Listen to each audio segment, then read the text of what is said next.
ආරම්මන පච්චේන පච්චයෝ කියන මේ 9 වෙනි වීතිපාළී සම්බන්ධයෙන්ුයි පැහැදිලි කරන්නට බලාපොරොත්තු වෙන්නේ.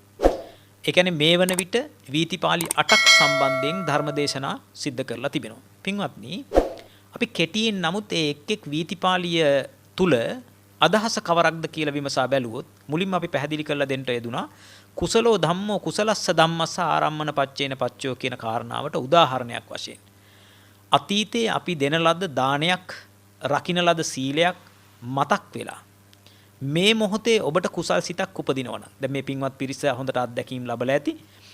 අපිට අතීතයේ අපි කරපු හොඳ ක්‍රියාවක් දාන, සීල, භාවනා ආදී යහපත් කුසල කර්මයක් මතක් වෙන වෙලාවේ නැවත උපදින්නේ මොනවද අපිට? ඒත් කුසල සිතක්මයි. අන්නේ විදියට කුසල ධර්මයක් අරමුණු වෙලා කුසල ධර්මයක් උපදින්න පුළුවන්. ඒ වගේමයි පින්වත්නි, යම් කිසි කෙනෙකුට දෙවනි වීතිපාළීදී සඳහන් කරන්නේ කුසලෝ ධම්මෝ අකුසලස්ස ධම්මස්ස. යම් කිසි කෙනෙක් අතීතයේදී කුසල කර්මයක් කරලා ඒ කුසල කර්මය අරමුණු කරලා වර්තමානයේ අකුසල ධර්මයක් උපදින්නත් පුළුවන්. ඒ කොහොමද? අපි හිතමු කිසියම් කෙනෙක් දානයක් දෙනවා. මේ දානේ දීලි ඉවර වෙලා ගෙදර ඇවිල්ලා නැවත මතක් වෙලා ඒ දාන වස්තුන් කෙරෙහි ලෝභයක් ඇති කරගන්න. එක්කෝ ඒ දානේ දීපු දානේ ප්‍රතිග්‍රාහක පක්ෂයේ හිටපු ස්වාමින් වහන්සේලා පිළිබඳ ආඝාතයක්, වෛරයක් බැඳ ගන්නවා. ද්වේෂසිතක් ඇති වෙනවා නේද? එහෙනම් ඒ ද්වේෂසිත කියන්නේ අකුසල ධර්මයක්, මතක් වුණේ කුසලයක්, කුසල ධර්මය අරමුණු වෙලා අකුසල ධර්මයක් උපදිනවා. දැන් ඔය ඇත්ත දැකලා ඇති වර්තමාන කාලේ සමහර වෙලාවට ඔය සමාජ මාධ්‍යවල බොහෝ සෙයින් නිගා කරනවා විශාල පින්කම් වලට නේද? රුවන්වැලි මහා සෑයට විශාල ආහාරමය දානයක් දුන්නොත්, විශාල මල් පූජාවක් කළොත්, පළතුරු පූජාවක් කළොත් බොහෝ අය පව පුරව ගන්නවා. එතකොට මොකද වෙලා තියෙන්නේ? කුසල ධර්මයක් අරමුණු කරගෙන අකුසල ධර්මයන් උපද්දවගෙන. එහෙනම් කුසලෝ ධම්මෝ අකුසලස්ස ධම්මස්ස ආරම්මන පච්චේන පච්චෝ. ඒ ඇත්තන්ගේ අකුසල සිත් උපදින්න අරමුණු උනේ මොකද්ද? කුසල ධර්මයක් අරමුණු උනේ. කුසල ධර්මයක් අරමුණු වෙලා ඉපදුනේ මොනවද? අකුසල සිත්. ඊළඟට කුසලෝ ධම්මෝ අභ්‍යාගතස්ස ධම්මස්ස ආරම්මන පච්චේන පච්චෝ. පින්වත්නි, දැන් රහතන් වහන්සේ නමක් අතීතයේ කරන ලද කුසල කර්මයක් සිහිපත් කරනවා. ඒ අතීතයේ කරන ලද කුසල කර්මය සිහිපත් කරන වෙලාවේ රහතන් වහන්සේට දැන් කුසල් සිත් උපදිනවද? නැහැ. රහතන් වහන්සේට කුසල් අකුසල් දෙකම උපදින්නේ නැහැ. ඒ නිසානේ රහතන් වහන්සේට කියන්නේ පුඤ්ඤ පාප පහීනස්ස. පින් පව් දෙකම ප්‍රහාණය වෙලා. රහතන් වහන්සේගේ సంతානය තුල හටගන්නේ මොනවද? ක්‍රියාසිත. එහෙනම් මෙන්න මේ ක්‍රියාසිත කියලා කියන්නේ අව්‍යාකත ධර්ම. අව්‍යාකතයි කියන්නේ මොනවද? අව්‍යාකතයි කියන්නේ කුසල අකුසල නොවේ කියන එක. එහෙනම් කුසල අකුසල නොවන ධර්මයක් වන මේ ක්‍රියාසිතට අරමුණු උනේ රහතන් වහන්සේ රහත් වෙන්නට පෙර සිද්ධ කරන ලද කුසල කර්මයක්. එහෙනම් අතීතයේ කරන ලද කුසල කර්මයක් සිහිපත් වෙලා ක්‍රියාසිත ඉපදුනා. ක්‍රියාසිත කියන්නේ අභ්‍යාකත ධර්මයන් නිසා කුසලෝ ධම්මෝ අභ්‍යාකතස්ස ධම්මස්ස ආරම්මන පච්චේන පච්චයෝ කියන මාතෘකාවට උදාහරණයක් වශයෙන් දෙන්න පුළුවන්. ඊළඟ වීතිපාළිය 4 වෙනි එක අකුසලෝ ධම්මෝ අකුසලස්ස ධම්මස්ස ආරම්මන පච්චේන පච්චයෝ. අපි හිතමු පින්වත්නි, හමුදාවේ හිටපු හමුදා නිලධාරියෙක් තමන් අතින් මිය පරලොව ගියපු නැත්නම් තමන්ගේ අතින් මේ මිය පරලොවේ යන්ට යෙදුනා වූ ත්‍රස්තවාදීන්. එහෙම නැත්නම් ප්‍රතිමල්ලවයන් සිහිපත් කර කර සතුටු වෙනව නේද? ඔය අත දැකලා තියෙනවා සමහර අවස්ථාවල සමහර අය මම මෙච්චර සංඛ්‍යාවක් මැරුවා, මෙච්චර සංඛ්‍යාවක් මගේ අතින් මැරුණා කියලා සතුටු වෙනවා, hina වෙනවා. එහෙමනම් ඒ වෙලාවේ අකුසල ධර්මයක් සිහිපත් කළා, ප්‍රාණඝාත ආදී අකුසල ධර්මයක් සිහිපත් කළා. එයා ඇති කරගත්තෙත් මොකද්ද? ලෝභ සිතක් නේද? සමහර කෙනෙකුට ද්වේෂ සිතක් හට ගන්නත් පුළුවන්. එහෙනම් මේ අකුසල ධර්මයක් සිහිපත් කරගෙන අකුසල ධර්මයක්ම උපද්දව ගන්නවා. ඒ වගේම පින්වත්නි, ඊළඟ අවස්ථාව 5 වෙනි වීතිපාළිය අකුසලෝ ධම්මෝ කුසලස්ස ධම්මස්ස ආරම්මන පච්චේන පච්චෝ. දැන් අපි හිතමු මේ පින්වත් පිරිස විදර්ශනා කරනවා කියලා.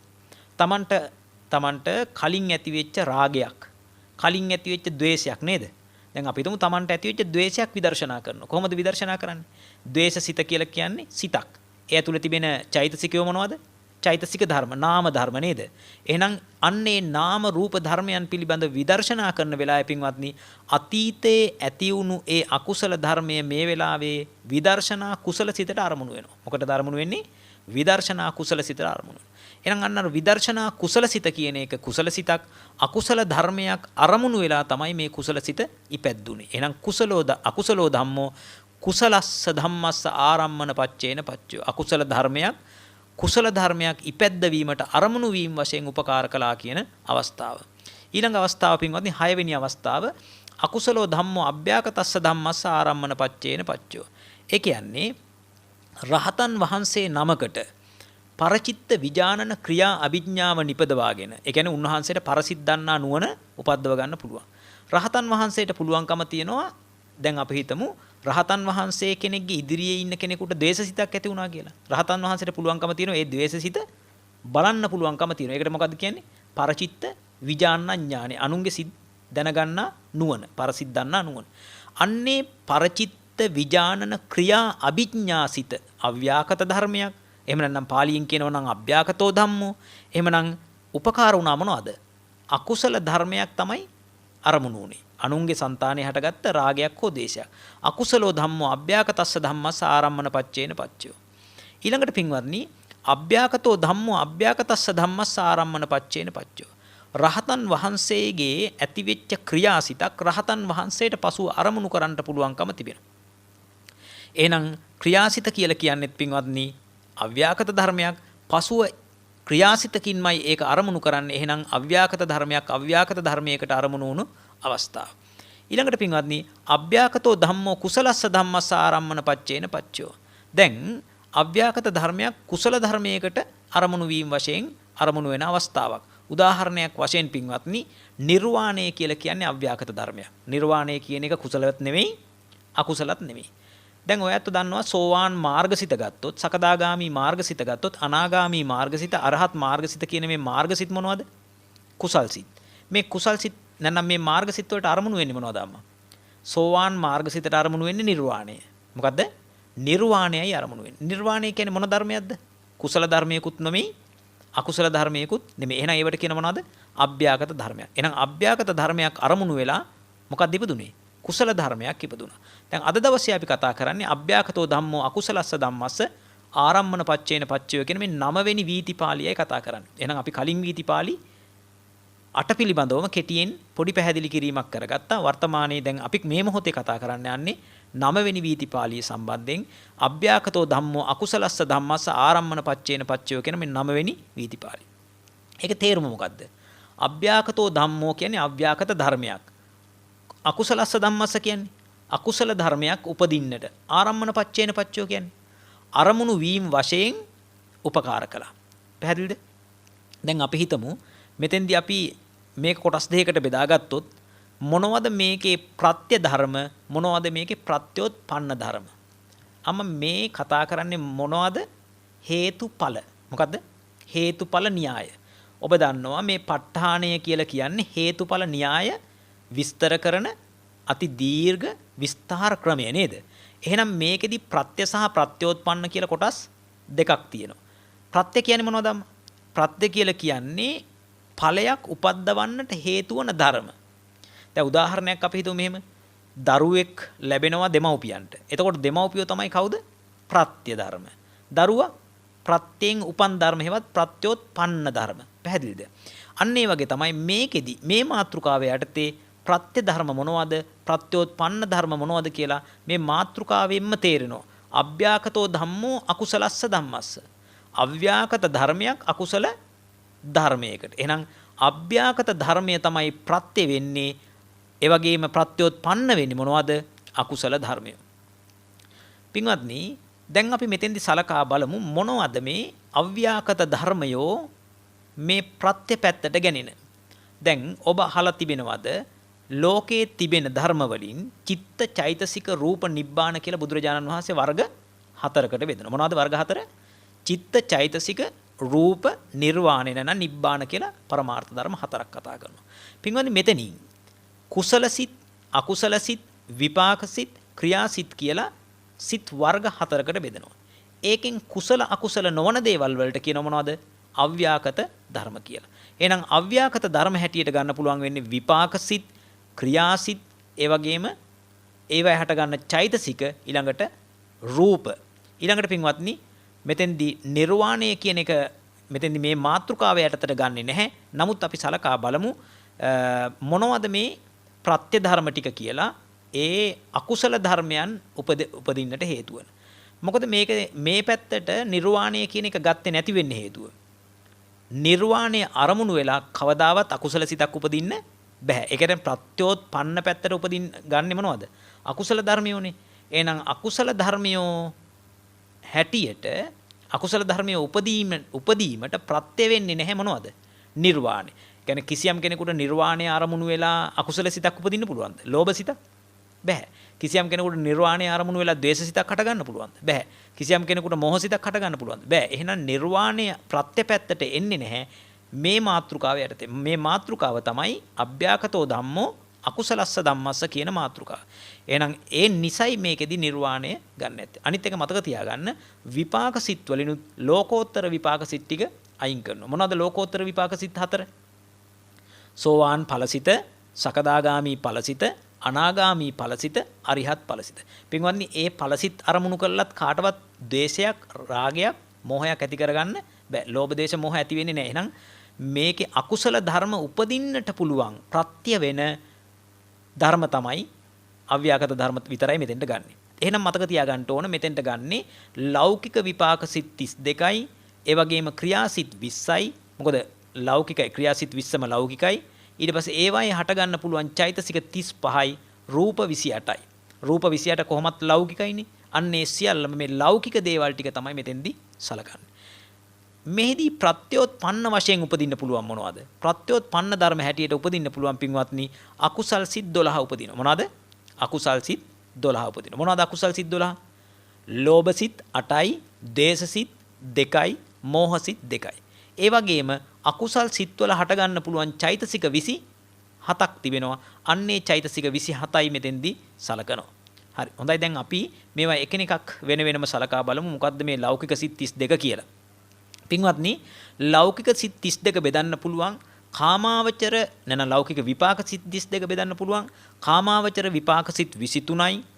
ඒ වගේම රූපාවචර විපාක සිත් 5යි, අරූපාවචර විපාක සිත් 4යි. මොනවද? කාමාවචරයේ තිබෙනවා විපාක සිත් 23ක්. ඒ වගේම රූපාවචර විපාක සිත් 5ක් තිබෙනවා. අරූපාවචර විපාක සිත් 4ක් තිබෙනවා. හොඳයි දැන් අපි මේ කාමාවචර විපාක සිත් 23 මොනවද කියලා සලකා බලමු. කාමාවචර විපාක සිත් 23ත් පින්වත්නි කොටස් දෙකකට බෙදන්න පුළුවන්. ඒ තමයි අහේතුක විපාක සිත් 15යි, සහේතුක විපාක සිත් 8යි කියලා. අහේතුක විපාක සිත් 15යි, සහේතුක විපාක සිත් 8යි කියලා බෙදන්න පුළුවන්. දැන් අපි මේ එක එකක් පිළිබඳව වෙන වෙනම කතා කරගෙන යමු ඔබට තේරුම් ගැනීම උදෙසා. දැන් අපි බලමු මොනවද මේ අහේතුක විපාක සිත් 15. ඒවත් බෙදන්න පුළුවන් කොටස් දෙකකට. ඒ තමයි පින්වත්නි අහේතුක කුසල විපාක සිත් 8යි, අහේතුක අකුසල විපාක සිත් 7යි ආදී වශයෙන් බෙදන්න පුළුවන්කම තිබෙනවා. පින්වත්නි එතෙන්දී අපි සලකා බලමු මෙන්න මේ අහේතුක කුසල විපාක සිත් 8 මොනවද කියලා. දැන් අපි හිතමු මෙහෙම. ඔබ අතීතයේ කරන ලද කුසල කර්මයක විපාකයක් වශයෙන් හට ගන්නවා මේ වෙලාවේ උපේක්ඛා සහගත චක්කු විඥානේ, උපේක්ඛා සහගත සෝත විඥානේ, උපේක්ඛා සහගත ගාන විඥානේ, උපේක්ඛා සහගත જીවහා විඥානේ, සුඛ සහගත කාය විඥානේ, උපේක්ඛා සහගත සම්පටිච්ඡන හිත, උපේක්ඛා සහගත සම්තීර්ණ හිත, සෝමනස්ස සහගත සම්තීර්ණ හිත කියලා සිත් 8ක් පහළ වෙනවා. මොනව කලාමද මේවා පහළ වෙන්නේ? ඒ තමයි පින්වත්නි අතීතයේ කරන ලද කුසල කර්මයක විපාකයක් වශයෙන්. මේ සිත් අහේතුකයි කියලා කියනවා. මොකද්ද අහේතුකයි කියන්නේ? හේතුව. හේතුව තමයි මේ සිත් ඇතුලේ කිසි විටකත් පින්වත්නි ලෝභ, ද්වේෂ, මෝහ, අලෝභ, අද්වේෂ, අමෝහ කියන හේතු එකක්වත් යෙදෙන්නේ නැහැ. ඒ හේතු එකක්වත් යෙදෙන්නේ නැති නිසා තමයි මේවට කියන්නේ මොන හිත් කියලාද? අහේතුක සිත් කියලා කියන්නේ. දැන් අහේතුක සිත් ගත්තොත් මෙතෙන්දී අපි කතා කරනවා මේ බලන්න අපි හිතමු පින්වත්නි ඔබ අතීතයේදී හොඳ දානයක් දීලා එහෙම නැත්නම් සිල් රැකලා භාවනා කරලා තිබෙනවා.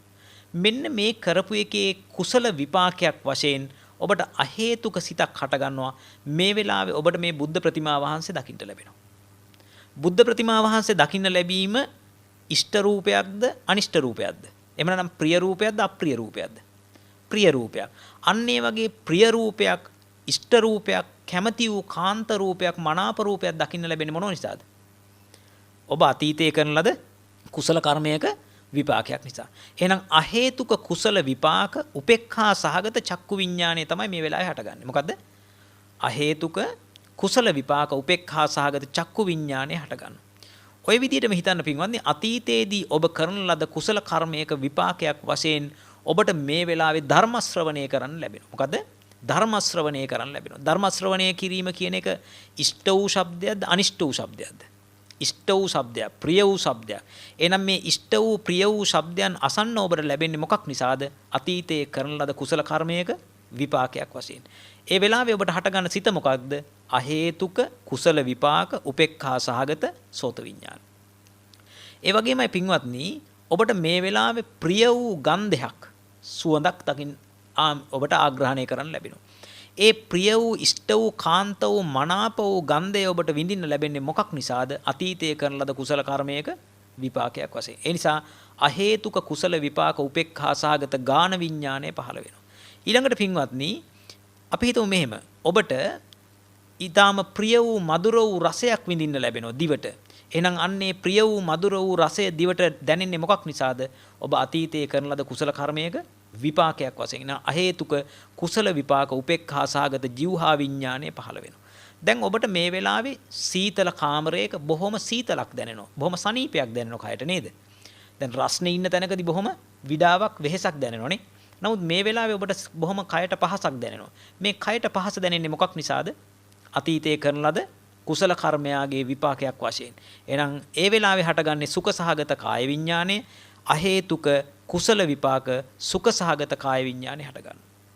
පින්වත්නි, ඇහැට රූපයක් දකින්න ලැබුණාම, කනට සද්දයක් අහන්න ලැබුණාම, නැහැයට ගන්ධයක් විඳින්න ලැබුණාම, ඊළඟට දිවට රසයක් විඳින්න ලැබුණාම, කයට පහසක් විඳින්න ලැබුණාම, ඒ හටගන්නා වූ චක්කු විඥාන ආදී සිත්වලට පස්සේ ඒ අරමුණ පිළිගැනීම වශයෙන් හටගන්නවා සම්පටිච්ඡන හිතක්. මොකද්ද? සම්පටිච්ඡන හිත. ඒකට කියනවා උපේක්ඛා සහගත සම්පටිච්ඡන හිත කියලා. ඊළඟට පින්වත්නි, ඒ අරමුණ තීරණය කිරීම වශයෙන් හටගන්නවා සිතක්. ඒකට කියනවා උපේක්ඛා සහගත සම්තීරණ හිත කියලා. මෙතෙන්දී හොඳට මතක තියාගන්න ඕන සෝමනස්ස සහගත සම්තීරණ හිත කියලා තවත් විශේෂ හිතක් හටගන්නවා මේ කුසල විපාක පැත්තේ. අහේතුක කුසල විපාක පැත්තේ සෝමනස්ස සහගත සම්තීරණ හිත කියලා අතිරේක හිතක් තියෙනවා. ඒකට හේතුව තමයි පින්වත්නි අපිට දකින්ට ලැබෙන, අපිට අහන්ට ලැබෙන ඉෂ්ට වූ ප්‍රිය වූ ආරම්මනවල ආකාර දෙකක් තිබෙනවා. ඉෂ්ට මධ්‍යස්ථ සහ අතිෂ්ඨාරම්මන කියලා. දැන් උදාහරණයක් වශයෙන් ගත්තොත් සාමාන්‍යයෙන් මල් ටිකක් ඔබට දකින්න ලැබුණොත් ඒක ඉෂ්ට මධ්‍යස්ථාරම්මනයක්. ඒ ආරම්මනේ ඉෂ්ට මධ්‍යස්ථයි. හැබැයි බුද්ධ රූප දර්ශනය, ස්වර්ණමාලි මහසෑරජානන් වහන්සේ දර්ශනය, අන්න එවැනි දෙයක් දැකීම පින්වත්නි අතිෂ්ඨාරම්මනයක්. එවැනි අවස්ථාවලදී ඔබට හටගන්නා වූ සම්තීරණය, අරමුණ තීරණය කරන හිත මොකක්ද? සෝමනස්ස සහගත සම්තීරණය කියන හිත. පින්වත්නි, අභිධර්මයේ කියන කොටස් සමහර වෙලාවට ඇහෙනකොට කෙනෙකුට නිින්ද යන්න පුළුවන්, නිදිමත එන්න පුළුවන්. ඒකට හේතුව තමයි අපේ තිබෙන ප්‍රඥාවේ තිබෙන දුර්වලතා. ඒ නිසා හොඳට විමසිල්ලෙන් අහගෙන ඉන්නට ඕන. අමාරු වුණත් ඒ අමාරු දේ අමාරුවෙන්ම දරා ගැනීම, ආයාසයෙන් උත්සාහයෙන් දරා ගැනීම තමයි කළ යුත්තේ. එහෙම නැත්නම් අපිට නිර්වාණ අවබෝධය කියන එක ඒ තරම් පහසු වෙන්නේ නැහැ. පින්වත්නි, ඊළඟට අපි අහේතුක අකුසල විපාක සිත් 7 සලකා බලමු. දැන් ඒත් උපේක්ඛා සහගත චක්කු විඥාන, උපේක්ඛා සහගත සෝත විඥාන, උපේක්ඛා සහගත ගාන විඥාන, උපේක්ඛා සහගත ජීවහා විඥාන, දුක් සහගත කාය විඥාන, උපේක්ඛා සහගත සම්පටිච්ඡන, ඒ වගේම උපේක්ඛා සහගත සම්තීරණ කියලා සිත් 7ක් හට ගන්නවා. පින්වත්නි, මෙතෙන්දී මේ එක එකක් වෙන වෙනම පැහැදිලි කරලා දුන්නොත් අතීතයේ ඔබ කරන ලද අකුසල කර්මයක විපාකයක් වශයෙන් මේ වෙලාවේ ඔබට අසුචි ටිකක් දකින්න ලැබෙනවා නම් මේ අසුචි ඔබ ප්‍රියයිද? ප්‍රිය අරමුණක් නෙවෙයි. ඒ වගේම අපි හිතමු ඔබ ඉදිරියේ කෙනෙක් අනතුරකටපත් වෙලා ලේ ගලමින් ඉන්නවා දකින්නවා. ඔබ ප්‍රියයිද? අප්‍රියයි. ඒ නිසා මෙන්න මේ අප්‍රිය රූප දකින්ට ලැබෙන්නේ අතීතයේ කරන ලද අකුසල කර්මයක විපාකයක් වශයෙන්. හැබැයි ඒ වෙලාවේ හටගන්නේ උපේක්ඛා සහගත චක්කු විඥාන හිත. මොන හිතක්ද? අහේතුක අකුසල විපාක උපේක්ඛා සහගත චක්කු විඥාන. මේ වෙලාවේ ඔබට කිසියම් කෙනෙක් දෝෂාරෝපණය කරනවා, බනිනවා. එහෙම නැත්නම් අසභ්‍ය වචන කියනවා. ඔබ ප්‍රියයිද? නෑ, අප්‍රියයි, අමනාපයි. එහෙම අප්‍රිය වූ අමනාප වූ ශබ්දයන් ඔබට ඇසෙනවා නම් ඒක ඔබ අතීතයේ කරන ලද අකුසල කර්මයාගේ විපාකයක් වශයෙන් වෙන්නේ. ඒ නිසා ඔබ ඒ වෙලාවේ දැනගත යුතුයි මේ වෙලාවේ හටගන්නේ මොකද්ද සිත? අහේතුක අකුසල විපාක උපේක්ඛා සහගත සෝත විඥානයේ හටගන්නේ. ඊළඟට අපි හිතමු අපිට දුර්ගන්ධයක් විඳින්න වෙනවා. නහසේට දුර්ගන්ධයක් එනවා. මේ දුර්ගන්ධය ඔබ ප්‍රියයිද? අප්‍රිය වූ දෙයක්. මේකට හේතුව අතීතයේ කරන ලද අකුසල කර්මයක විපාකයක්. එහෙනම් අතීතයේ කරන ලද අකුසල කර්මයක විපාකයක් වශයෙන් හටගන්නා අහේතුක අකුසල විපාක උපේක්ඛා සහගත ගාන විඥානය හටගන්නවා. අප්‍රිය වූ රසයක්, කඨෝර රසයක්, තිත්ත රසයක් විඳින්න ලැබෙනවා දිවට. ඒකටත් හේතුව පින්වත්නි අතීතයේදී ඔබ කරන ලද අකුසල කර්මයක විපාකයක්. එහෙමනම් අතීතයේ කරන ලද කර්මයක අකුසල කර්මයක විපාකයක් නිසා අහේතුක අකුසල විපාක උපේක්ඛා සහගත ජීවහා විඥානේ හටගන්නවා. පින්වත්නි සමහර උදවිය මේවත් වරදවා තේරුම් අරගෙන අතීතයේ කරන ලද අකුසල කර්මයක විපාකයක් වුණොතින් ඒ වෙලාවේ දුක් සහගත ඒවා තමයි හටගන්නේ. දුක් සහගත චක්කු විඥාන හටගන්නවා කියලා කියනවා. පින්වත්නි මතක තියාගන්න ඕන කවදාවත් චක්කු විඥානය, සෝත විඥානය, ගාන විඥානය, ජීවහා විඥානය කියන මෙන්න මේ විඥානය කවදාවත් දුක් සහගත වෙන්නෙත් නැහැ. සෝමනස්ස සහගත වෙන්නෙත් නැහැ. සෝමනස්ස දෝමනස්ස වේදනාවන් එහි හටගන්නේ ඒවා සියල්ල උපේක්ඛා සහගතයි. හැබැයි කාය විඥානය කියන එක දුක් සහගත වෙන්න පුළුවන්. උදාහරණයක් හැටියට ඔබ පාරේ ගමන් කරද්දී ඔබේ පාදයේ කටුවක් ඇනෙනවා. මේ කටුව ඇනෙන්නේ එහෙම නැත්නම් ඔබගේ අත කැපෙනවා යමකට. මේ කැපීමේ වේදනාව යමක් ඇනීමේ වේදනාව යමකට පිච්චුණු වේදනාව ඔබට දැනෙනවා. ඒ වෙලාවේ හටගන්නේ මොකද්ද? දුක්සහගත කාය විඥානය. මොකද හටගන්නේ? දුක්සහගත කාය විඥානය හටගන්නවා. ඒකට හේතුව මොකද්ද? පින්වත්නි දැන් අපි දන්නවා අපිට කලින් කතා කරපු කුසල විපාකවල සුඛසහගත කාය විඥානය හටගත්තා. අනිත් ඒවා ඔක්කොම උපේක්ඛා සහගතයි. ඒ වගේම මේ වෙලාවෙත් චක්කු විඥාන, සෝත විඥාන, ගාන විඥාන, જીවහා විඥාන කියන ඒවා උපේක්ඛා සහගතයි. හැබැයි කාය විඥානේ දුක් සහගතයි. ඒකට හේතුව මොකද්ද?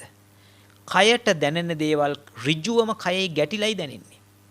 දැන් ඇසට රූප පේනකොට රූපේ ඇහැ ඇවිල්ලා වදිනවද?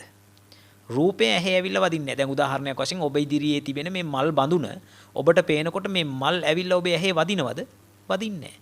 හැබැයි යමකින් ඔබේ කය කැපෙනකොට කටුවක් ඇනෙනකොට ඍජුවම ඒවා කයේ වදිනවා. අන්න ඒ නිසා ඒ වේදනාව දුක් වේදනාවක් හෝ සුව වේදනාවක් ලැබෙනවා. ඒ නිසා පින්වත්නි මේවයි දුක් සහගත කාය විඥානය උපදිනවා. ඒ වගේම මේ දුක් විපාකවල නැත්නම් අහේතුක අකුසල විපාකවල පින්වත්නි අහේතුක අකුසල විපාකයන්ගේ අරමුණ පිළිගැනීම වශයෙන් සම්පටිච්ඡන හිතක් හට ගන්නවා. ඒක උපේක්ඛා සාගත සම්පටිච්ඡන හිත. ඒ වගේම සම්තීරණ හිතක් හට ගන්නවා අරමුණ තීරණය කිරීම වශයෙන්. ඒක අහේතුක අකුසල විපාක සම්තීරණ හිත. දැන් එහෙනම් එතන සිත් 7යි.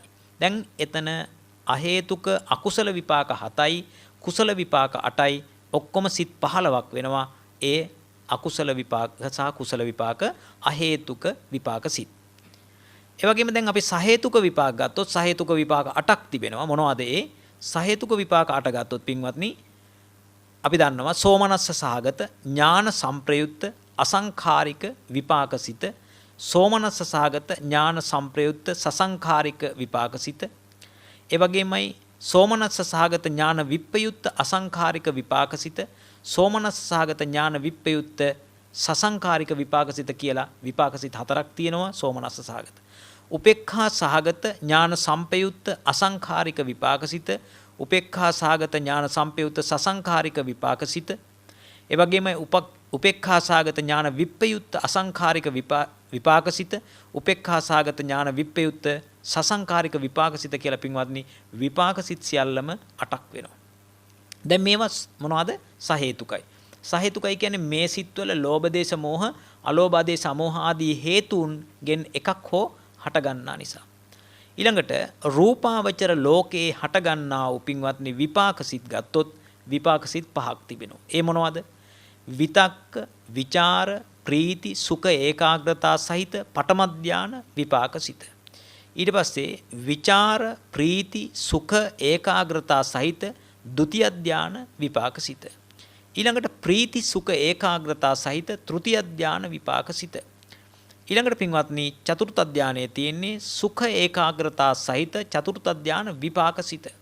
ඊළඟට උපේක්ඛා ඒකාග්‍රතා සහිත පංචම ධාන විපාකසිත කියලා රූපාවචරයේ විපාකසිත පහක් හට ගන්නවා.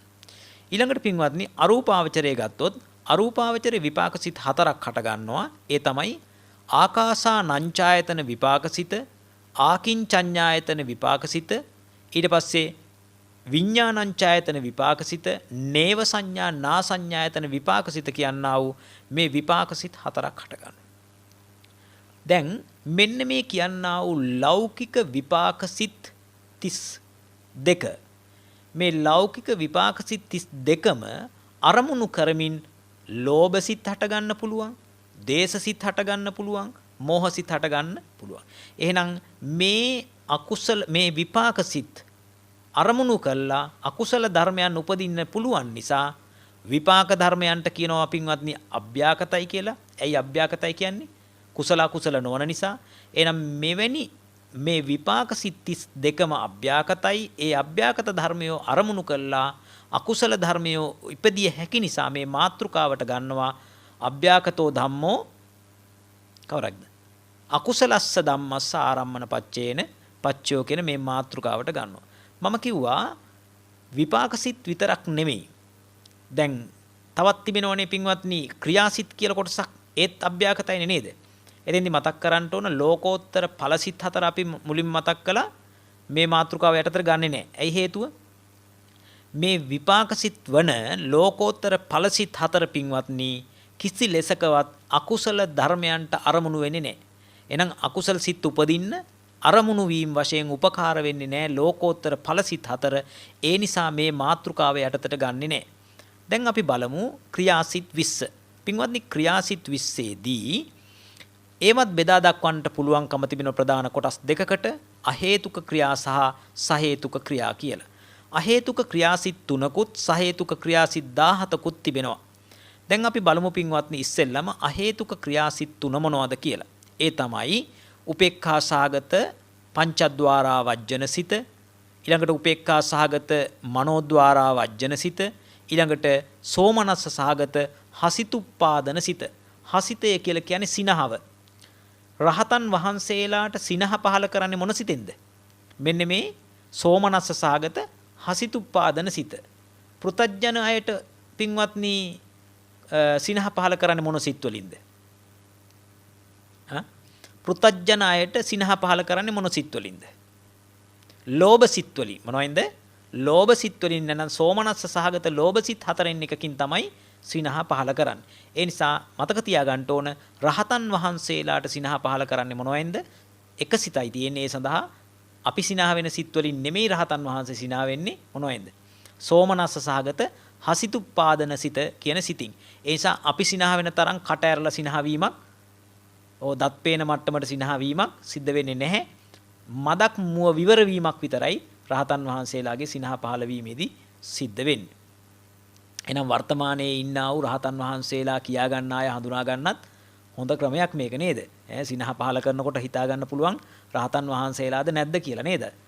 කට ඇරලා දත් පේන්න, හකු පේන්න hina වෙනවා නම් එතකොට හිතා ගන්න පුළුවන් ඒක සෝමනස්ස සහගත හසිතුප්පාදන සිතෙන් පහළ වෙච්ච සිනහවක් නොවේ කියන කාරණාව. පින්වත්නි ඊළඟට දැන් අපි බලමු අර අපි කතා කළා අහේතුක ක්‍රියා සිත් 3 වගේම සහේතුක ක්‍රියා 17ක් තියෙනවා කියලා. ඒ මොනවද? කාමාවචර මහා ක්‍රියා සිත් 8යි. ඊළඟට රූපාවචර ක්‍රියා සිත් 5යි. අරූපාවචර ක්‍රියා සිත් 4ක් තිබෙනවා. මෙන්න මේ ක්‍රියා සිත් 17 මොනවද කියලා දැන් අපි වෙන වෙනම බලමු. මුලින්ම අපි සලකා බලමු අර සහේතුක කාමාවචර මහා ක්‍රියා සිත් 8 මොනවද කියලා. මේවා මතක තියාගන්න ඕන පින්වත් පිරිස. මේවා හොඳට බලලි වෙරලා නැවත නැවත පොත්වල සටහන් කරගෙන මේවයි නම් පාඩම් කරගන්න ඕනේ. පාඩම් කරගත්තාම තමන්ගේ ජීවිතයට බොහොම ප්‍රයෝජනවත් වෙනවා. නිවන් දක්නා ಜಾති දක්වාම මේවා ප්‍රයෝජනවත් වෙනවා. නිවන් දකින්න ගමනට පවා මේක උපනිශ්‍රේ වෙනවා. මේ සිත් මතක තබා ගැනීම. කෙනෙක් කියන්න පුළුවන් මේ සිත් කටපාඩම් කරගෙන ඉස්කෝලේ ගියා වගේ පොත්වල ලියාගෙන මේවා කාටද වැදගත් වෙන්නේ කියලා. නමුත් පින්වත්නි ධර්මඥානය ප්‍රඥාව කියන එක උපදින්න නම් මෙන්න මේවා අත්‍යවශ්‍ය වෙනවා. අභිධර්මයෙන් නැතුව කෙනෙකුට විදර්ශනා කරන්න පුළුවන් කමක් නැහැ. ඒ කියන්නේ පංච උපාදානස්කන්ධය කියන ඒවා දන්නේ නැහැ. පංච උපාදානස්කන්ධයේ මේ තියෙන්නේ මොනවද? චෛතසික සහ සිත්. චිත්ත චෛතසික ධර්ම නේද? එහෙනම් මේ පංච උපාදානස්කන්ධයට අයිති වෙන විඥානස්කන්ධය, සංඥාස්කන්ධය, සංකාරස්කන්ධය, වේදනාස්කන්ධය කියන ඒවට අයිති දේවල් තමයි අද මේ විදිහට නම් වශයෙන් උගන්වන්නේ. විශේෂයෙන්ම මේ සිත්වල නම් ටික මතක තබා ගන්නවා කියන්නේ විඥානස්කන්ධය පිළිබඳ යමක් ඔබ තේරුම් ගන්නවා, ඉගෙන ගන්නවා කියන එකයි. අපි බලමු සහේතුක කාමාවචර මහා ක්‍රියාසිත 8 සෝමනස්ස සහගත ඥාන සංප්‍රයුක්ත අසංකාරික ක්‍රියාසිත, සෝමනස්ස සහගත ඥාන සංප්‍රයුක්ත සසංකාරික ක්‍රියාසිත, සෝමනස්ස සහගත ඥාන විප්පයුක්ත අසංකාරික ක්‍රියාසිත, සෝමනස්ස සහගත ඥාන විප්පයුක්ත සසංකාරික ක්‍රියාසිත කියලා දැන් සෝමනස්ස සහගත ක්‍රියාසිත 4. ඊළඟට උපේක්ඛා සහගත ඥාන සංප්‍රයුක්ත අසංඛාරික ක්‍රියාසිත, උපේක්ඛා සහගත ඥාන සංප්‍රයුක්ත සසංඛාරික ක්‍රියාසිත කියලා ක්‍රියාසිත 2යි. ඊට පස්සේ උපේක්ඛා සහගත ඥාන විප්පයුක්ත අසංඛාරික ක්‍රියාසිත, උපේක්ඛා සහගත ඥාන විප්පයුක්ත සසංඛාරික ක්‍රියාසිත කියලා ක්‍රියාසිත එතන තව 2යි. ඔක්කොම ක්‍රියාසිත 8ක් තිබෙනවා. මේවා හටගන්නේ කාටද? රහතන් වහන්සේලාට. මේ පෘතජන වූ අයටවත් සෛක්ෂයන්ට හටගන්නෙත් නැහැ. කවුද සෛක්ෂයෝ කියලා කියන්නේ? රහත් නොවුණු අනිත් අය. ඒ කවුද? සෝවාන් මාර්ගස්තයෝ, පලස්තයෝ. සකදාගාමි මාර්ගස්ත පුද්ගලයෝ, පලස්ත පුද්ගලයෝ. අනාගාමි මාර්ගස්ත පුද්ගලයෝ, පලස්ත පුද්ගලයෝ. ඒ අය සියලු දෙනාටම කියනවා සෛක්ෂයෝ කියලා. සෛක්ෂ කියන්නේ දැන් ශිෂ්‍යයා කියන්නේ කාටද? ශිෂ්‍ය කියන්නේ හික්මෙනවා කියන එකනේ. දැන් මෙතන සෛක්ෂ කියන්නේ කවරක හික්මෙන කෙනාද? පින්වත්නි, නිර්වාණයේ හික්මෙන කෙනා. දැන් රහතන් වහන්සේ නිවනේ හික්මිලා ඉවරයි. ඒ නිසා ඒ රහතන් වහන්සේට කියන නමක් තියෙන මොකද්ද? අසේක කියලා කියනවා. කවරක්ද? අසේක. අසේක කියලා කියන්නේ තව හික්මෙන්න දෙයක් නැහැ. හික්මිලා අවසන් කියන එක. අනිත් අයට තාම කියනවා සේක නැත්නම් සෛක්ෂ කියලා කියනවා. දැන් සෝවාන් වලට පහළ ඉන්න අය සියලු දෙනාට මොකද්ද කියන්නේ?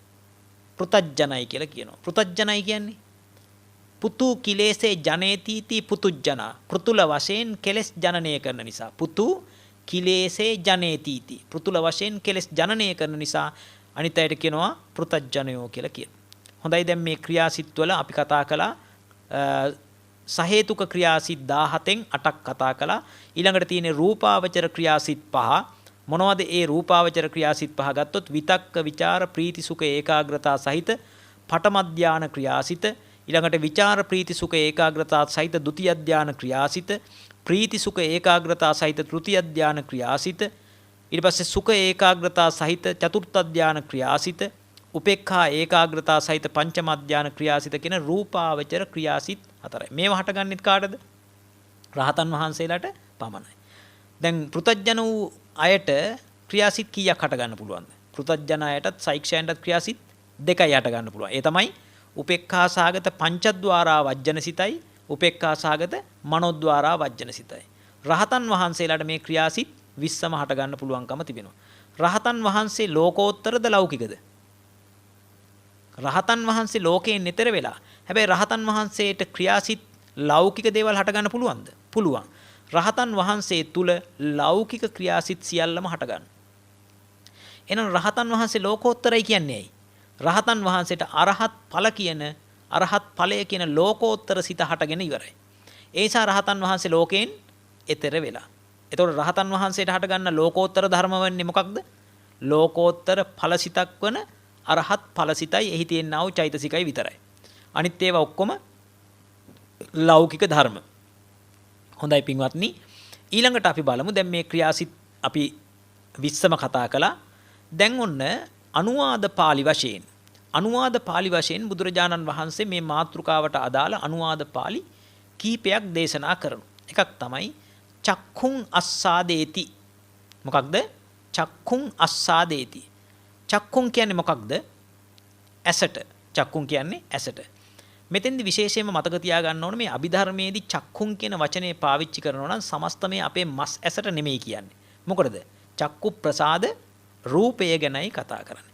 චක්කු ප්‍රසාද රූපය කියන්නේ කවරක්ද පින්වත්නි? රූප ධර්මයක්. රූප ධර්ම කුසලද? නැහැ. රූප ධර්මයේ අකුසලද? ඒත් නැහැ. එහෙනම් කුසල අකුසල නොවන නිසා මේවට මොනවා කියනවද? අභ්‍යාකතයි කියලා කියනවා. දැන් මේ චක්කු ප්‍රසාද රූපය ආස්වාදනය කරන්නේ මොන හිත් වලින්ද? ආස්වාදනය කරනවා කියන්නේ සතුටු වෙනවා, දැඩිව සතුටු වෙනවා. පින්වත්නි, ආස්වාදනය කිරීම සඳහා ඕනෑම කෙනෙකුට හට ගන්නවා නම් හටගන්නේ මොන සිතක්ද? ලෝභ සිත. සෝමනස්ස සහගත, දිට්ඨිගත සම්පයුක්ත, අසංඛාරික සසංඛාරික, සෝමනස්ස සහගත, දිට්ඨිගත විප්පයුක්ත, අසංඛාරික සසංඛාරික කියන මෙන්න මේ ලෝභ සිත් හතරෙන් එකක් තමයි අනිවාර්යයෙන්ම හටගන්නේ. එහෙනම් මෙතන හටගන්නා වූ මේ ලෝභ සිත කියන්නේ අකුසල ධර්මයක්. ඒකට අරමුණු උනේ චක්කු ප්‍රසාද රූපය කියනා වූ අභ්‍යාකත ධර්මයක්. එහෙනම් මේ මාත්‍රිකාවට ගැලපෙනවද නැද්ද? මාත්‍රිකාවට ගැලපෙනවා. මොකද්ද මාත්‍රිකාව? අභ්‍යාකතෝ ධම්මෝ අකුසලස්ස ධම්මස්ස ආරම්මන පච්චේන පච්චයෝ. අභ්‍යාකත ධර්මයක් තමයි අරමුණු උනේ. මොකද්ද අභ්‍යාකත ධර්මේ? චක්කු ප්‍රසාද රූපය කියන රූපය. රූප අව්‍යාකතයි. එය අරමුණු උනේ කවරකටද? ලෝභ සිතකට. එහෙනම් ලෝභ සිත කියන්නේ අකුසල ධර්මයක්. ඒ අකුසල ධර්මයට අරමුණු වෙච්ච නිසා මොකද උනේ? අපි කිව්වා අව්‍යාකත ධර්මයක් අරමුණු වීමෙන් අකුසල ධර්මයක් ඉපදුණු අවස්ථාව. දැන් පින්වත්නි, ඕකෙදි පැහැදිලිව තේරුම් ගන්න ඕන එක කාරණාවක් තමයි දැන් මේ ලෝභ සිත ඇති උනේ, ලෝභ සිත ඇති කරගත්තේ මම ඇති කරගත්තා කියලානේ අපිට හිතෙන්නේ නේද? සාමාන්‍යයෙන් අපිට ලෝභ හිතක් ඇති වුණොත් අපි හිතනවා මේ ලෝභ සිත මට ලෝභ සිතක් හටගත්තා කියලා. නමුත් බුදුරජාණන් වහන්සේ පෙන්වා දෙනවා ඒ ලෝභ සිත මට හටගත්තා, මම ගත්තා නෙවෙයි. කවරක්ද උනේ?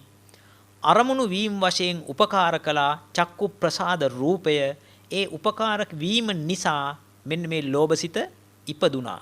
ඒකට කියනවා ආරම්මන ප්‍රත්‍යයෙන් උපකාර කළා. ආරම්මන පච්චේන පච්චයෝ කියන්නේ අන්නේ අවස්ථාවයි. ඊළඟට පින්වත්නි, දෙවනි අනුවාදයේ වශයෙන් දක්වලා තිබෙනවා චක්ඛුං අභිනන්දති. කොහොමද අභිනන්දනය කරනවා කියන්නේ? දැන් අස්සාදේති කිව්වේ ආස්වාදනය කරනවා, සතුටු වෙනවා. අභිනන්දති කියන්නේ දැඩිව සතුටු වෙනවා. දැඩිව නන්දනය කියන්නේ සතුටු වීම කියන එකනේ. අභිනන්දති කියන්නේ දැඩිව සතුටු වෙනවා. යම් කිසි කෙනෙක් මේ මගේ ඇස ඊටාම හොඳ ඇසක් කියලා, මගේ ඇස බොහෝම නිරෝගී ඇසක්, හොඳ ඇසක් ආදී වශයෙන් කියලා තමන්ගේ ඇස පිළිබඳව සතුටු වෙනවා. එතෙන්දී අරමුණු වෙන්නේ මගේ ඇස කියලා අරමුණු වෙන්නේ චක්කු ප්‍රසාද රූපය. මොකද්ද? චක්කු ප්‍රසාද රූපය. මුලින් සඳහන් කළා වගේම පින්වත්නි, චක්කු ප්‍රසාද රූපය කියන්නේ රූප පරමාර්ථ ධර්මයක්. ඒක අව්‍යාකතයි. අව්‍යාකතයි කියන්නේ නැවත මතක් කළොත් මොනවද? කුසලත් නොවන, අකුසලත් නොවන ධර්මයක්. ඒක ඒ සඳහා අභිනන්දනය කරන්න, දැඩිව සතුටු වෙන්න හටගන්න සිත් මොනවද? ඒතර මුලින් කිව්වා වගේම සෝමනස්ස සහගත දිට්ඨිගත සම්පයුක්ත ලෝභ සිත්. තේරුණා නේද? සෝමනස්ස සහගත දිට්ඨිගත සම්පයුක්ත අසංකාරික සසංකාරික, සෝමනස්ස සහගත දිට්ඨිගත විප්පයුක්ත අසංකාරික සසංකාරික කියන මේ ලෝභ සිත් හතරෙන් එකක් තමයි පින්වත්නි මෙතෙන්දී ඉදිරිපත් වෙන්නේ. එහෙනම් මේ ලෝභ සිත කියන අකුසල ධර්මය ඉපදීම සඳහා අරමුණු වීම වශයෙන් උපකාර කළේ කවුද? මෙතෙන්දී අරමුණු වීම වශයෙන් උපකාර කළේ මෙන්න මේ රූප පරමාර්ථ ධර්මයක් වූ චක්කු ප්‍රසාද රූපයයි. ඊළඟට පින්වත්නි, ඊළඟ අවස්ථාව සලකා බැලුවොත් චක්කුං ආරබ්භ රාගෝ උපජ්ජති. කිසියම් කෙනෙක් තමන්ගේ ඇසට ඇලුම් කරනවා, තමන්ගේ ඇසට ආදරය කරනවා. මේ මගේ ඇස කියලා තමන්ගේ ඇසට බොහොම ආදරය කරනවා. එහෙම අවස්ථා තමන්ගේ හිතේ හට ගන්නවා. ඒක හොඳටම තේරෙන්නේ මොකක් වෙන උනොත්ද? ඇසට රොඩක් එහෙම ගියොත් නේද? ඇසට කවුරු හරි ඇඟිල්ලෙන් එහෙම ඇන්නොත්, එහෙම නැත්නම් ඇසට මොනවා හරි දැවිලි සහිත දෙයක් ඇතුල් වුණොත් මගේ ඇස කියන බව කොයිතරම් Tamanට දැනෙනවද? අන්න ඒ අවස්ථාවේදී පින්වත්නි, ඒ ඇලුම් කරන අවස්ථාවේ එන්නේ මොකද්ද? රාගසිතක්. ඒ රාගසිතක් කියන්නේ අකුසල ධර්මයක්. ඇස කියන්නේ අව්‍යාකත ධර්මයක්. එහෙනම් අභ්‍යාකත ධර්මයක් අරමුණු වෙලා ඉපදුනේ රාගය කියන අකුසල ධර්මයක්. අභ්‍යාකතෝ ධම්මෝ අකුසලස්ස ධම්මස්ස ආරම්මන පච්චේන පච්චයෝ කියන අවස්ථාවට උදාහරණයක් වශයෙන් ගන්න පුළුවන්. චක්කුං ආරබ්බ දිට්ටි උප්පජ්ජති. කිසියම් කෙනෙක් මේ මගේ ඇස කියලා ගන්නවා. ඇත්තටම දැන් මෙතන ඉන්න පින්වතුන්ගෙන් ඇහුවොත්, ඔතන ඔය අම්මාගේ ඇසට ඇඟිල්ල තියලා ඇහුවොත් ඔය ඇස කාගේද කියලා දෙන උත්තරේ මොකද්ද? ස්වාමීනි මේ මගේ ඇස. ඒක වැරදිද? වැරදි නෑ. මේ සාමාන්‍යයෙන් සම්මුතික වශයෙන් ඇත්තටම මගේ ඇස තමයි. නේද? ඒක අනෙකෙක්ගේ ඇසක් නෙමෙයිනේ. නමුත් ඇත්තටම බැලුවොත් ඔය ඇස මගේ නම් දැන් අම්මට අවුරුදු 60ක් විතර වෙනවා. මේ අවුරුදු 60ක් වෙනකොට දැන් මුලින් අවුරුදු 20 දී විතර තිබිච්ච පෙනීම දැන් තිබෙනවද? දැන් නැහැ. එහෙනම් ඒ පෙනීම ඔබට ඔබේ ඇස නම් ඔබට අවශ්‍ය පරිදි රඳවා ගන්න පුළුවන්කම තිබෙන්නේ නැහැ. නමුත් පින්වත්නි, මේ ඇස මගේ නොවන බව බුදුරජාණන් වහන්සේ මේක අපිට පැහැදිලි කරලා දුන්නා. ඒ නිසා අපි දැන් තේරුම් ගන්න ඕන මේක මගේ කියලා අපි ගන්නවා. ඒක වැරදි. සම්මුතික වශයෙන් අපිට ගන්න පුළුවන්කම තිබෙනවා. නමුත් සත්‍ය වශයෙන්ම ගත්තොත් මේක මගේ නම් මගේ ආත්මය නම් මට උවමනා පරිදි පාලනය කළ හැකි නම් S2 නොපෙනී යන්න දෙන්නේ නැතුව නේද? පාලනය කරගන්න තිබුණා. S2 වයසට යන්න දෙන්නේ නැතුව සුද මතු වෙන්න දෙන්නේ නැතුව පාලනය කරගන්න තිබුණා. එහෙම පාලනය කරගන්න බෑ. බුදුරජාණන් වහන්සේ පෙන්වා දෙනවා මේවා හේතු ප්‍රත්‍යයන්ගෙන් ඉපදිලා නේද? හේතු ආදී දේවල් නැති වෙනකොට නැති වෙලා යන ධර්ම. අන්නේ සඳහා තමයි මේ හේතු සහ ඵල ධර්මයේ බුදුරජාණන් වහන්සේ උගන්වන්නේ. දැන් බලන්න එහෙනම් මේ හේතුඵල ධර්මයේ හේවත් මේ පටිච්ච සමුප්පාදයේ ඇතුළු මේ ප ဋ ාහන ධර්මයේ වගේ දේවල් ඉගෙන නොගත්තොත් මොකද්ද වෙන්නේ? අපි අර සම්මුතිකවම හිතන මගේ ආත්මය කියන එක දුරු වෙන්නේ නැහැ. එහෙනම් දැන් අපේ කට්ටිය ප ဋ ාහනේ අමාරුයි කියලා අතහැරලා දැම්මොත් අතහැරලා දාන්නේ මොකද්ද? නිර්වාණය අතහැරලා දාන්නේ. ප ဋ ාහනේ අමාරුයි අභිධර්මයේ අමාරුයි කියලා සරල දේශනා අහහා හිටියොත් මොකද්ද අතහැරලා දාලා තියෙන්නේ? නිර්වාණයයි අතහැරලා දාලා තියෙන්නේ. තේරුණා නේද? අන්තිමට ගොඩ නැගින්නේ මොකද්ද? සක්කාය දිට්ඨියයි මගේ ආත්මය කියන එකයි හැමතිස්සෙම ගොඩ නැගින්නේ. මම පිංකම් කරනවා නේද? මම භාවනා කරනවා. මම සිල් රකින්නවා. මම දන් දෙනවා. හැබැයි මේ චක්කු ප්‍රසාද රූපය මගේ නොවේයි මගේ ආත්මය නොවේයි කියන බව දැනගන්න නම් මේවා හේතුන්ගෙන් හටගෙන මේවා හේතුන්ගෙන් හේතු නැති වෙන විට නිරුද්ධ වෙන බව දැනගන්නට මේ හේතුඵල ධම ඒකාන්තයෙන්ම ඉගෙන ගන්න ඕනේ. එහෙනම් චක්කු ප්‍රසාද රූපය කියන එක පින්වත්නි අභ්‍යාගත ධර්මයක්. එය වරදවා ගන්නා දිට්ඨිගත සංපයුත්ත ලෝභසිත 4 මොනවද?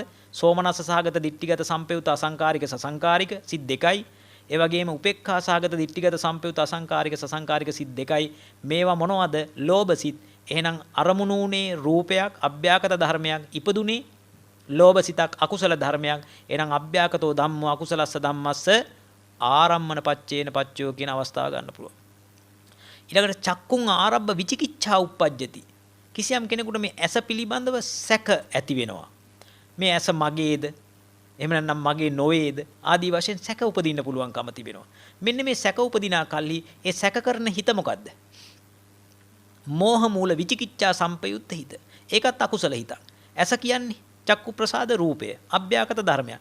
අභ්‍යාගත ධර්මයක් අරමුණු වෙලා ඉපදුනේ එහෙනම් මොකද්ද? අකුසල ධර්මයක්. ඊළඟට චක්කුං ආරබ්බ උද්දච්චං උප්පජ්ජති. ඇස පිළිබඳව සිත විසිරෙන අවස්ථාවේදී විසිරෙන අවස්ථාවේ සිතට කියනවා මෝහ මූල උද්දච්ච සංපයුත්ත හිත. මේක අකුසල හිතක්. මොකක් අරමුණු කරගෙනද? ඇස අරමුණු කරගෙන. එහෙනම් පින්වත්නි ඇස කියලා කියන්නේ චක්කු ප්‍රසාද රූපය. එහෙනම් ඒක අභ්‍යාගත ධර්මයක්. අභ්‍යාගත ධර්මයක් අරමුණු වෙලා ඉපදුනේ කවරක්ද? අකුසල ධර්මයක්. ඊළඟට අවසාන අවස්ථාවේ චක්කුං ආරබ්බ දෝමනස්සං උප්පජ්ජති. ඇස අරමුණු කරමින් නොසතුටු වෙන කල්හි තමන්ගේ ඇස පිළිබඳව නොසතුටු වෙනවා. කලකිරෙනවා. එහෙම නැත්නම් සමහරු ඒ කියන්නේ මේක නිවැරදි කලකිරීම නෙමෙයි. තමන්ගේ ඇහැ පේන්නේ නැහැ කියලා ඒ පිළිබඳව තමන් ද්වේෂයක් ඇති කරගන්නවා. මේ ඇහැ නම් කිසි වැඩක් නැහැ. ඒකට කලකිරෙනවා. ඇත්තට කලකිරීමක් නෙමෙයි. ඇත්තට කලකිරීම නම් ඇත්ත වශයෙන්ම කලකිරෙන්න ඕන. මොකද්ද? මේ ඇස කියන එක මට ඕන හැටියට පාලනය කරන්න බෑ. මේක වැඩක් නැහැ. නේද? ආදි වශයෙන් කලකිරීමක් සත්‍ය වශයෙන්ම විය යුතුයි. නමුත් සමහරු කලකිරෙන්නේ කොහොමද? සමහර අයට S2 පේන්නේ නැතුව ගියන් පස්සේ ඒකට තරහ යනවා. ඒකට කලකිරෙන්නේ ද්වේෂයත් එක්ක. මෙන්න මේ ද්වේෂයත් එක්ක ඇති වෙන කලකිරීම පින්වත්නි ඇති වෙන්නේ මොකෙන්ද? නොසතුටු වන මේ වෙලාවේ මෝහ මූල උද්දච්ච සංපයුත්ත හිත හට ගන්නවා. මෙන්න මේ වෙලාවේ හට ගන්නා වූ මෝහ මූල උද්දච්ච සංපයුත්ත හිත කියලා කියන්නේ මොකක්ද? අකුසල සිතක්. අරමුණු උනේ චක්කු ප්‍රසාද රූපය කියනා වූ අභ්‍යාගත ධර්මයක්. එහෙනම් අභ්‍යාගත ධර්මයක් අරමුණු වීමෙන් මොකක්ද ඉපදුනේ? අකුසල ධර්මයක් ඉපදුණු අවස්ථාවට උපමාවක් උදාහරණයක් වශයෙන් ගෙන හැර දක්වන්නට පුළුවන්කම තිබෙනවා. පින්වත්නි ඔය විදිහටම දැන් අපි කතා කළේ චක්කුං අස්සාදේති ඇස ආස්වාදනය කළා නේද? ඒ වගේම කන පිළිබඳවත් පුළුවන්. නාසය පිළිබඳවත් පුළුවන්.